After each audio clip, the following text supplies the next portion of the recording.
Alright, well, I'm trying to upload the last take to Google Video, so we'll see how it looks.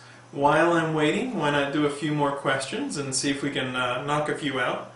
I'm realizing that with this video camera that I've got, I can do about 8 minutes worth of video before I get to 100 megabytes, and then I have to use the client uploader, so I'll probably break it into chunks of 5 to 8 minutes each. Okay, Ryan writes in. He says, can you put an end to some myths about having too many sites on the same server, or having sites with IPs too similar to each other, or having them all include the same JavaScript off a different site? In general, if you're an average webmaster, this is something that I wouldn't really worry about. Now I have to tell a story about Tim Meyer and I being on a panel together, and somebody said, you took all my sites out. He said both Google and Yahoo did. And I really didn't have that many. And so Tim Meyer thought to ask, well, how many sites did you have? And the guy looked a little sheepish for about a minute, and they said, well, I had about 2,000 sites. So there's a range, right? There's a continuum. If you've got 2, 3, 4, 5 sites, and they're all different themes, stuff like that, you're not in the place where you really need to worry that much. If you have 2,000 sites, you need to be asking yourself, do you really have enough unique value-add content to support 2,000 sites? Because the answer is probably not. But if you're just your average guy, you've got a few sites, I wouldn't worry about them being on the same IP address, and I definitely wouldn't worry about them being on the same server. That's something that everybody does. And the last thing Ryan asked about was including the same JavaScript off a different site. Well, this is a very common idiom. People use JavaScript trackers. Google AdSense is JavaScript included off another site. So this is something that a lot of sites do on the web.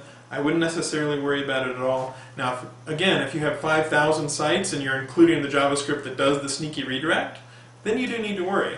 But if it's just a few sites or you're doing something entirely logical with your JavaScript, I wouldn't worry at all.